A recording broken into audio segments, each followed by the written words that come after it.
America ने Iran के 3 nuclear sites पर हमला किया, लेकिन चर्चा बम की नहीं उस विमान की हो रही है जो रेडार को दिखा ही नहीं, और वो विमान है B-2 स्पिरिट स्टेल्थ बॉम्बर। अब सवाल उठता है, ऐसा क्या है इस विमान में जो इसे रेडार पकड़ ही नहीं पाता। रेडार बेसिकली इलेक्ट्रोमैग्नेटिक वेव्स भेजते हैं जो कि किसी ऑब्जेक्ट से टकरा के और देन फाइनली वो रिसीवर एंड पे रिसीव होती है। B-2 का फ्लाइंग विंग डिजाइन और एंगल्ड सरफेसेस रेडार वेव्स को अलग अलग डायरेक्शंस में स्कैटर कर देती हैं, जिससे रेडार को रिफ्लेक्टेड सिग्नल नहीं मिलता। इसे कहते हैं रेडार क्रॉस सेक्शन मिनिमाइजेशन।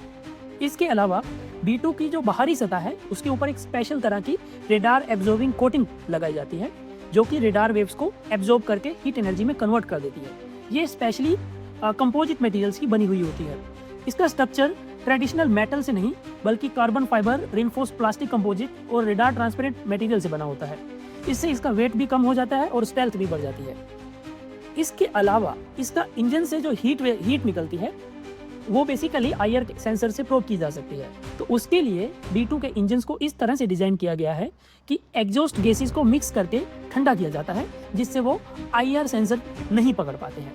मतलब ये ना तो रेडार की पकड़ में आता है, ना IR सेंसर्स और ना ही साउंड वेव्स में किसी भी रूप से पकड़ा नहीं जा सकता।